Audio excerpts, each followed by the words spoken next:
the question which raised, actually, I can add on to that. Actually, it's like opening a Pandora's box. Even in the Andaman Islands, there are a lot of illegal settlements, and those were like what you call, you oversee them when this is happening, because again you take money and you allow them to stay. And when something happens and they ask for compensation, that actually then puts a stamp that now you are a legal resident there. So the administration is in a fix as to they allowed without any seriousness, and now at this testing time they have to take possession. So that comes through in many other situations, as you have rightly pointed out on Kashmir. So I think some of the illegal things which happens on the ground, it perpetuates the problem. Exactly. It can happen Exactly. again next year. You talked about the nexus. I mean, how do we actually meet this challenge? Yeah, I think this is what I wanted to address also. And probably I was not so specific as you are, because you have the in-house information also. I think there was like that in which manner the departments are functioning in our country, how these illegal settlements crop up. If they crop up, it's not like this that there is any dearth of land or there is any dearth of resources with the government, but they are never removed. And I use the term real politicking for this specific purpose only. That if they are removed, probably the political party which is in power will lose a very large chunk of voting bank. So there are various factors, as ma'am already really very correctly said, that it's like opening a Pandora box. Because it's not very difficult to fight with illegalities. It's not very difficult, but all you need is political will, which is certainly missing in the case of India, and I think not in this disaster thing. I think in most of the problems which India is facing, the political will is really absent. I would like to add one more thing, that if you can see the emergence of city, especially in context of, as example of Chandigarh city, the Parbotia plan, which is imaginary plan of Pandit Jawaharlal Nehru, the entire plan has nothing for the lower socio-economic people. If you can visit this Chandigarh city, you can realize something is missing inside, because there is no space for the lower socio-economic people. People are not able to live there just because of certain plan. There is no space for it. Like Delhi, we have a settlement. We are continuously spreading Delhi as an NCR region, and we reach Faridabad to Ghaziabad and other. Do we have really planned for those who are coming from the different social background, especially from the Bihar, Odisha, Punjab, and sorry, not Punjab, from Uttar Pradesh itself? We have nothing, no plan. We are living in such kind of isolation that we have no poverty, we have no socio-economic disparity between the class and caste. We have no migration. No, this is not the way we are developing our city. We have to understand the requirement of the lower class also before we are emerging such kind of places. No, that's true, but no, I can tell you that on the banks of Jhelum, where the colony which I saw, these were people who could construct 3-storied houses. That's a different scenario. It's not about, he's saying that the poor don't have space to live in cities. They are forced to live in the banks of river. But in case of Kashmir, is exactly the point that she was making. These are 3-storied houses constructed. These are rich people. You can imagine whether in Srinagar or Delhi you have a 3-storied house. Now, as far as the illegal settlements are concerned, the issue is also related with the visibility. Probably what Shishir is talking about, the lower strata, I think the issue is also related with visibility. When we see pictures of Delhi, for example, we don't see any Lal Dora lands in the map of tourism. We don't see Munirka or Kuch Bihar pictures. Yes. You know, they for the government, for the state, probably they don't exist. Probably they are migrants who don't have any vote. They are not voting in Delhi. So why should the government in Delhi should talk about them or think about them? So there are various issues which are, interrelated and it's a very complex situation. And the grimmer part is that we don't have solutions. Also, congratulations to all young scholars who completed their papers. I have one small observation to make here. That is, we are very anxious to know where lies the solution, isn't it? What necessary steps can be taken? Most of them we talk about like city frameworks and all. What I have been observing, right, that most of the steps which government have taken, especially Indian government, isn't it? They are under international pressure, right? And just to meet international obligations in a hushed up manner, we have got certain structures created, making it sure that they have kept large number of loopholes within the legislation actually. First of all, the very important thing which we have to take into our cognizance, that is, all these NDMA Act and all, they are not enjoying any constitutional status.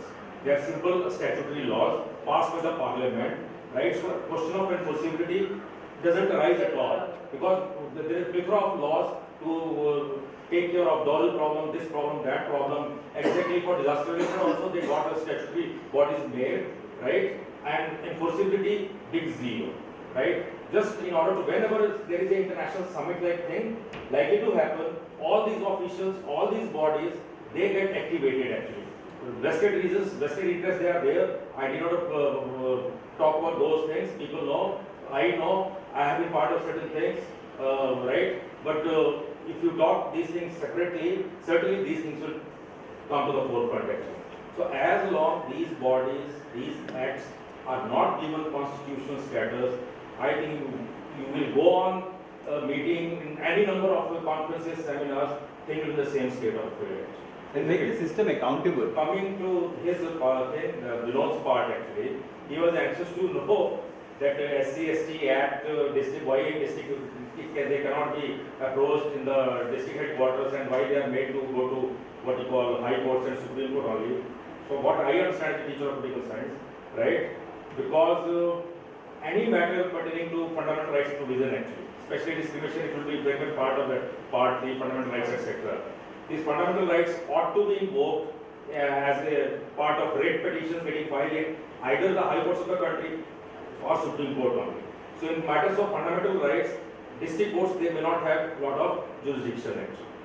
So if it is a question of discrimination, especially right to life under Article 21 and all, these matters ought to be taken up at the level of what you call High Court or Supreme Court only, right?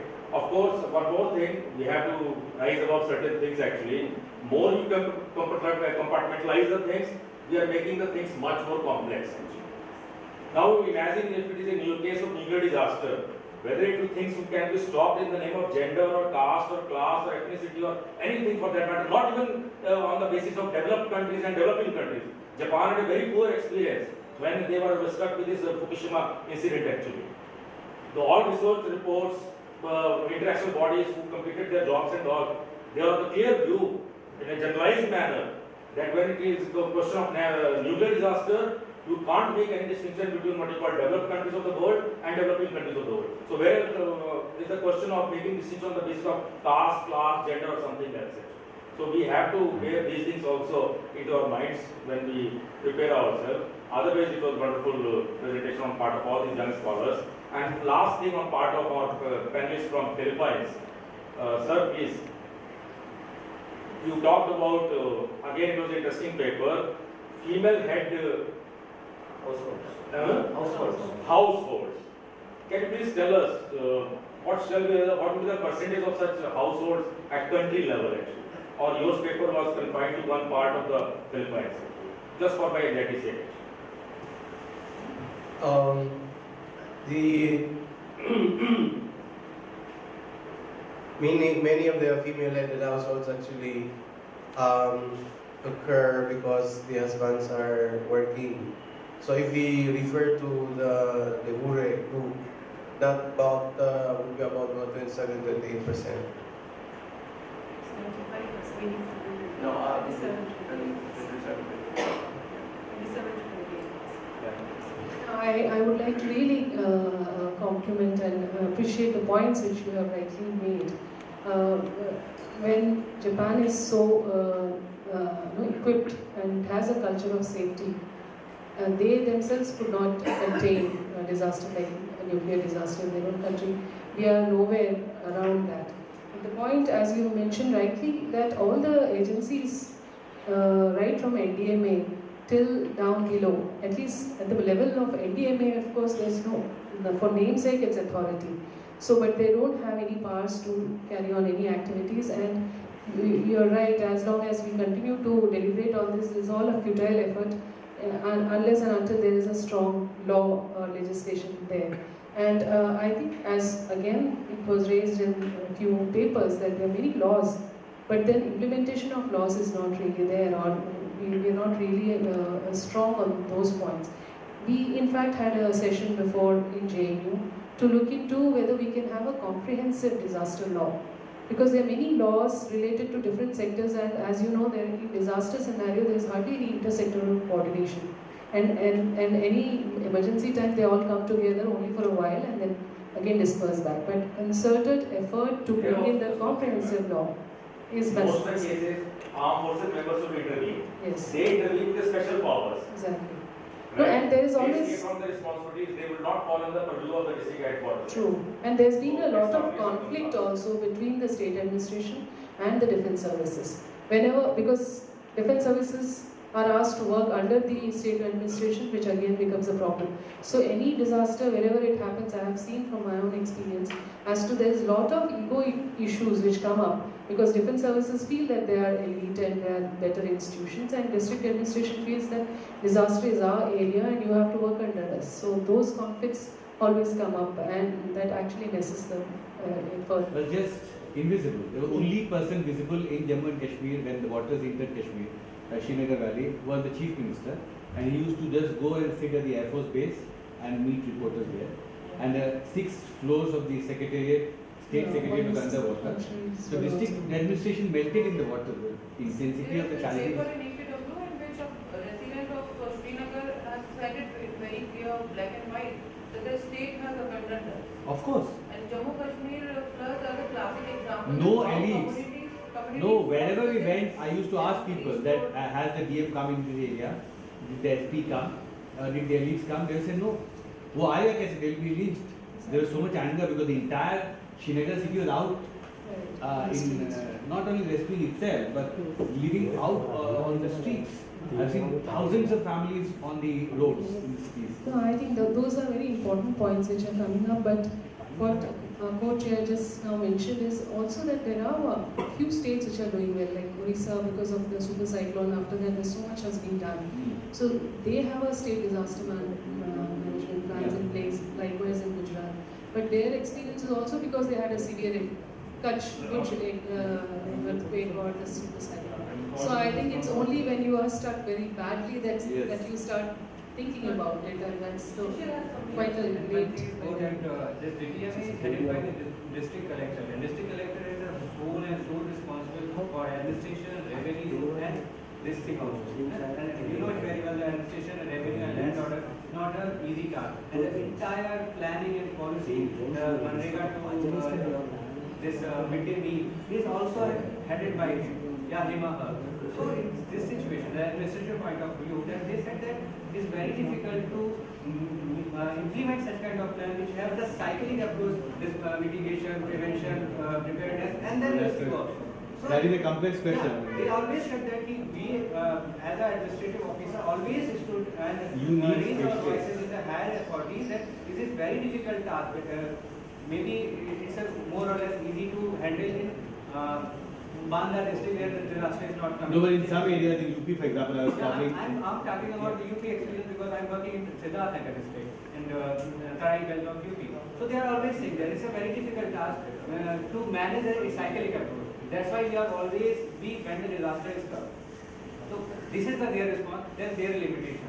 Although make some Limitation, that's a very complex question. There was one question at the back. I just want to know from Isaias, what are the criteria by which you distinguish female-headed from male-headed? Because in Indian case, it becomes very difficult. For example, the husband doesn't work, the wife works. What do you tell? Is it a female-headed household or male-headed household? Now, if the estranged person, in our case, in Indian case, in fact, it's very difficult because the son, he stays with the family. The son stays with the mother. Now, he walks. The mother doesn't walk. Now his income comes to the family. What should I tell? Is it a female-headed household or male-headed household? In fact, this is a complexity which every time census department gives it. I mean, I have heard from the economics colleagues that they cannot decide on which they should go. That's why I want to ask you, what are the basic criteria of which you define the male-headed household and female-headed household? And another thing about, Monica, is that you have both regarding the budget and investment in here. In that case, it should be a little bit more specific. If you can develop some vulnerability mapping, social vulnerability mapping. In that case, that would be very good. I mean, in case of, I have seen so many mapping there in USA regarding flood, regarding earthquake, but I have got only one vulnerability mapping throughout India, and that was done in 2007. Other than this, neither in state level nor in central level, there is no mapping, and nobody knows where there is no asset mapping, there is no vulnerability mapping. So, if this investment is done, it should be done on vulnerability mapping, and that it can be very good for the development. As far as the vulnerability mapping is concerned, as you already told, that there is this vulnerability atlas in India, but that is more physical in nature, which maps which is platform, which is drawn. The social vulnerability. The social vulnerability, which Vinod is also struggling with, is not taking place. As a matter of fact, the social analysis of the disaster which have already occurred is not taking place. As researchers, we are unable to find that what are the statistics, that how many people from the vulnerable communities like scheduled caste, scheduled tribe or women, what is the number of casualty. In my research, I came across only one such analysis, which was of tsunami, the 2004 tsunami, and it says it runs in hundreds of reports, in hundreds of papers. But as far as the caste is concerned, it just mentions one word, that is the lower caste was more affected. So the data, that's what it is. That the investment in the research also, not only in building disaster resistant building is important, that is also very important, but investment in research is also very important. If we want to have the social mapping of the social vulnerabilities in terms of disaster, a lot of investment in research needs to come. And we all know that how much investment the government is ready to make when there is this whole thing to withdraw the non-net fellowship also in this country. We don't know the rate of investment in research. 14th Finance Commission recommended this the case. We have need to build this kind of social vulnerability profile. I think we should create They just want to keep a blind eye. Exactly, and it's a disaster capitalism which they come up. Yes, that's exactly the point. No, I mean, your point is very valid, and as Monica is saying, we don't have money to research. Through research, the social vulnerability mapping is so important, which can feed into the district and the panchayat level disaster management plans. All those plans which have to be set in place. If that mapping is done and based on that disaster management planning is done. In most disasters, it's the women who die because they are not able to run with the children. And many of the times, most die, and also those who are left behind suffer a lot. So that's the issue. But I think you have raised very important questions, and there was one paper, it seems, yesterday on medical aspects in Nepal, which you might not have heard. But then, very important issue, that's the area which needs to be really understood well. And as you rightly pointed out, that in Japan's case, they are well prepared. They have a culture of safety. Their structures are so well built that however the earth shakes, but they don't die. So the new construction which should come in Nepal should take care of all those things. Then only we can think of any other, because that's on the tectonic plate, and there are possibilities of having more tremors over there. In JNU, we all have started as a disaster research program, and we are going to carry out some micro-level studies also. At the moment, we are participating in conferences, we are doing some outreach programs. Next year, we are planning to go to Sundarbans and also to Northeast.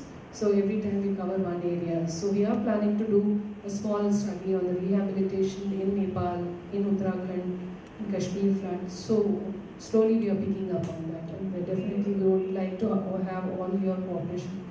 When we have a port, then they'll have a huge roadways, which will displace so many people's forests and fishermen. There's going to be so much of damage to the environment and to the people's lives.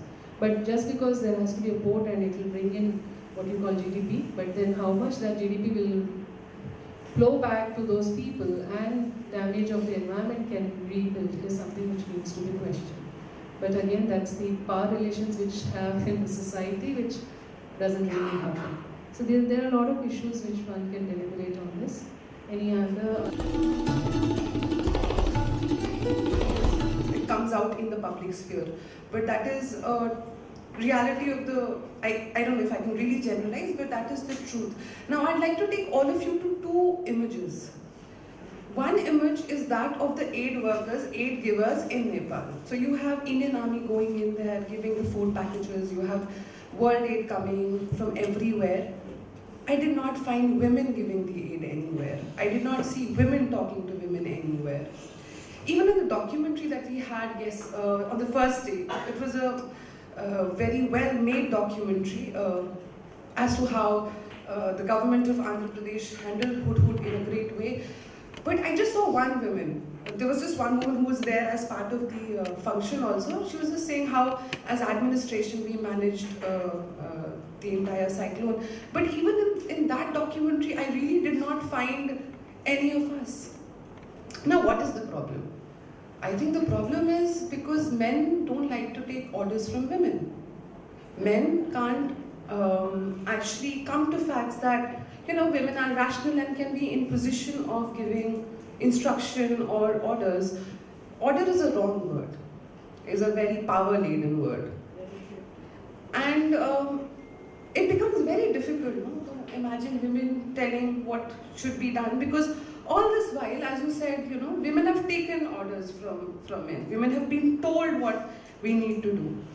And when you have this mismatch, so the needs of women get completely, it gets itself in a situation of invisibility. So on these two images, I'd like to read my paper. My paper is on women in disaster. Ma'am has brought all these issues, so I will not go into the issues that you've brought into account, but I'd like to bring some very important sides of women investigation, like the body. Why we need to bring out body from a very private sphere out in the public, talk about body, women body, and see how disaster affects women body differently, women's psyche differently. So disasters, either man-made or natural, goes on to have a huge impact in the lives of all species. And when I talk about species, I'm not limiting myself to the human world, the arrogant human world, but all kinds of species in a manner of similitude. There's loss and destruction of life and property. More than the kind of emotional toll that it takes on the lives is also very high, of very high magnitude. Over a period of time, there has been documentation of all these issues and factors. One can say that the material aspects of the loss has been well accounted and documented for, and as a result, there have been compensations that the state have provided for. There have been international relief, food aid, and supply of medicines. There have been international and national policies that have been designed specifically for disaster preparedness and mitigation. So on the surface of it, it all looks fine and perfect. We are doing extremely well. India has the most amazing, one of the most powerful policies on disaster management. But an essential question that looms large is whether these policies, programs are sensitive to the differential needs of women. One cannot escape from the truth that the discourse of disasters, like many other discourses, have been constructed, perceived, and created from the male gaze, from the male perspective. The inherent idea that one gets in situation of disasters have been that either there have been male-centric or they've been structured around the notion that human beings are male. Now, this raises a serious concern as it tends to marginalize and peripheralize the other species. The paper attempts to locate the gaps in the discourse of disaster from the perspective of women. Now, the way I have designed, I'll be taking this paper, in the first section I'm looking at the problems that women face, the kind of vulnerabilities that Dr. Shahnaz just mentioned, and the other kind of issues. And that paper would also look at the gaps in the larger legal and institutional frame, where I would like to battle with the Sendai Declaration today. And in the second section, we would be looking at some of the solutions that can be incorporated, which have come from the community. It has come from talking to women who've been there in situations of disaster. It has come from women who've been involved in situations of resolving disaster and working with other women. So it does not come from a very textbookish kind of an understanding, but from the practices and what we try to do at NAPSIPAC, because we try to get the best models out. So the everydayness, through the solutions I've tried to bring in the everydayness of women's lives and how they are resilient in situations of disaster. So my solutions would be coming from that particular source. So gaps I'm looking at the first section, gaps in the discourse of disaster. Firstly, women and the needs of women are not attended well as they are not taken into consideration. Now this can happen because of many reasons. Women's needs are not understood as it is men who are in charge of all key responsibilities, and they fail to realize that the needs of women body, women mind, women soul is different from men. The most important need being that of the body. As a result, the bodily issues are not only neglected but many a times given a miss. In many situations of disasters, women have spoken out loud for the need for sanitary products and undergarments, which are key requirements. So it might not occur to men that women menstruate and women need sanitary napkins. Now, one of the reasons that can be traced to the missing out of these very key and essential items from the aid and relief packages emanate from the fact that men are in situations of responsibility. If one takes a look at the positions of responsibility at all levels, from preparedness, mitigation, one witnesses the absence of women. It is men who are in charge from the topmost position to the local site of work. So I will not just hold the army and the bureaucracy responsible or the ministers responsible. Even the local community leaders are men. So right from the army officials to local community leaders to the emergency aid workers, they all happen to be men. Now this is a major gap that needs to be brought into account, because I can understand there can be situations of comprehending the needs of the women body. Women body is treated as a very private entity in a very private space, and many women are actually uncomfortable talking about their bodily needs, because all this while we've been brought up to treat ourselves as the dirty beings, the dirty body that we have. So we think it is a very shameful thing. The way we have grown up, menstruation is a very shaming experience. So imagine from the psyche of these women, they can't talk about it. They can't go to an aid officer and say that we need these particular products, or we need undergarments. So I think this can be a very humiliating experience. More than anything else, the essence of dignity is missing. So when we're talking about these larger frames, I think we need to now look at how we're bringing in these larger values. Are we actually, when we're dealing with these people are not just bodies, or these people are not just victims. They need to be given respect. One of the conferences I was there, somebody from a very important, eminent organization, I will not talk about it, said that now we are trying to be sensitive, we try to do 2 minutes prayer before the burial. It is not an instruction that should come from above. It is something that you should have from within. I don't know, we all pray. Okay, I'm going on the wrong track about bringing God here, but you need to give proper burial to the person who's deceased. So these are things that we can't give in modules. We can't write in modules that you need to treat women like this. You need to give the last burial. Do the last rites in a proper, dignified manner. Dignity is something which is a very important element. Now, ma'am, you've already mentioned about vulnerabilities, so I'm not going to talk about it, but I'm going to talk about risks. Now, the risks that women face are very different from what men face.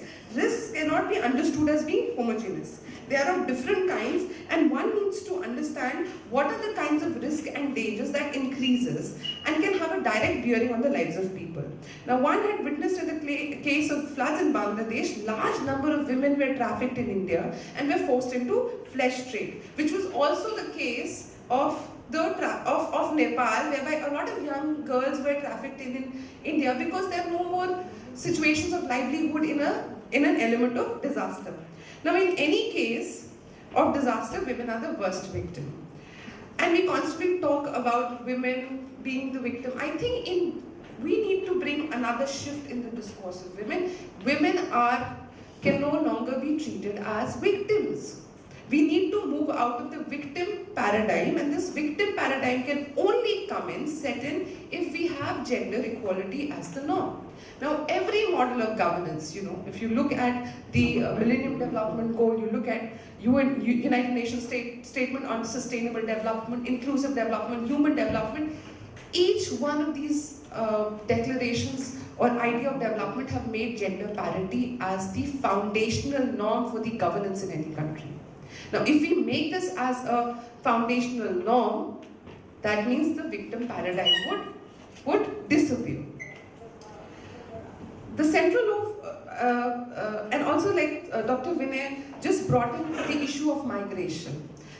Issue of migrations are very traumatic, true. Migrations are extremely traumatic. Now, imagine that trauma being suffered by somebody who's been at pain, unease at so many levels. So migration becomes more difficult for women to leave the site of their living. Many a times to leave their families and to move to another situation. And to move for a man, it is okay. You try to shift him to a new place, he will not be at risk. But if you shift a woman to another space, it would be very, very difficult for her to be in that. And after the riots at Muzaffarnagar, many women said that they felt extremely unsafe in the very safe camps. So they've been violated at their homes. Now you've moved them to these camps and these sites. Women don't feel safe. They don't feel safe from the other and also from their men. Because in camps, we don't have camps done in a very organized manner that you get there would be people coming from everywhere. So that is a very serious kind of situation that we need to bring in. Okay, since they don't have permanent places in decision-making mechanisms, are left out of planning for disaster response, the skills and knowledge of nearly 50% of women have never been capitalized. We are rational beings. Talk to us. Maybe we will tell you how we can resolve the situation in a better manner. But women are never brought into account. Take a look at most of the organizations, institutional organizations. How many women actually participate? Many a times women are brought in for the namesake. I mean, we are here in the Congress, we are trying to come up with we are brainstorming on these issues. We need to talk about it. We need to bring it out in the open and say that this is a problem. We can no longer have women, we can no longer bring women into pigeonhole categories. That you just bring women for the sake of it. Oh yes, there was a woman in this committee. It should be equal. Talk to women, talk to tribal women and talk about how they deal in such situations. Because they deal with various kinds of disasters most of the time. Now I'll just bring to the legal institutional gaps. There are limited provisions in the national and international legal and governance frameworks which deals with disaster-related vulnerabilities and risk, or is geared towards the removal of these structural barriers.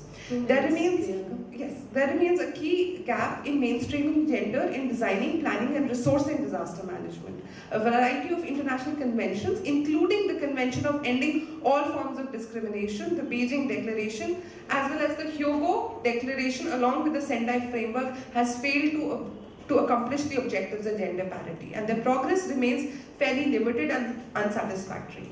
I would just bring two things that I found in Sendai Declaration. Consistent efforts led to the recognition of the constructive role of women. The Sendai Declaration tried to focus on identifying progress achieved in engendering disaster risk reduction and gaps in mainstreaming gender into DRR design, planning, resourcing, and management. The framework calls for an all-inclusive engagement of the society. It called for a gender, age, disability, and cultural perspective in all policies and practices, and the promotion of women and youth leadership. It also said that and Sendai emphasizes that women and their participation are critical to effectively managing disaster risk and designing risk reduction policies, plans, and programs, and adequate capacity building measures that need to be taken to empower women. It clearly says that we need to bring in women in managing. So you would need women in managerial positions. How many women are actually brought into managerial positions? Let's just look at policies of all the countries here, not just talking about India. How many women are actually in managerial positions when it comes to risk reduction? And Sendai Declaration does not mention, it has a fleeting mention. The problem area for me in the Sendai Declaration is with regard to violence. We need to bring in violence in disasters. Some of these solutions, the way forward, I would just give 3 points: institutionalization, representation, participation, and capacity building.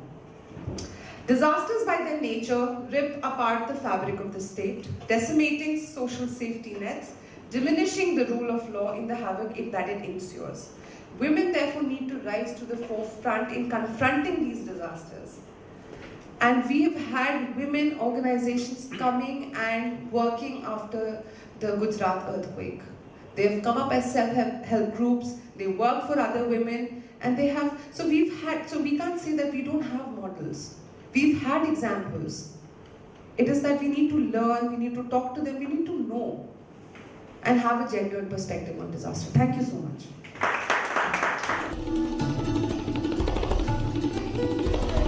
Statistics that you've been hearing from the beginning of this conference, the number of disasters in Asia have been increasing, the population getting affected is increasing, but there is a decrease in the number of deaths.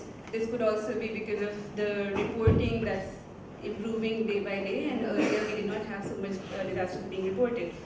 We've been seeing this, and we are saying that yes, it's a good news that deaths are decreasing, means we are at least enough aware of the do's and don'ts and able to save our lives. And the number of population affected is increasing, means we need to do something about why people are being affected.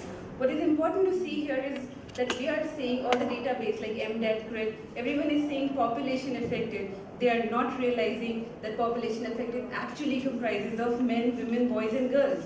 So this, unless and until we understand that impact on these many is not enough. Impact on these many which comprise of children, what is the impact on them, what is the impact on men, what is the impact on women, that's something which we really need to understand, and unfortunately most of the databases are quite gender blind. The differential impact, more than 74% of population in need of humanitarian assistance in 2014 were women and children. I'll go straight now. In the way I have structured this paper is that we'll talk of what are the impacts of disasters on women, what are the impacts on men, because that's something we are often missing when we are talking of gender in emergencies, but we end up talking of women in emergencies alone. So let's be cognizant of the fact, and let's recognize and acknowledge that men are also affected and understand how they are affected. Then we can talk of gender as a whole. Due to a number of factors, women and girls in post-disaster situation are at an increased risk of sexual violence.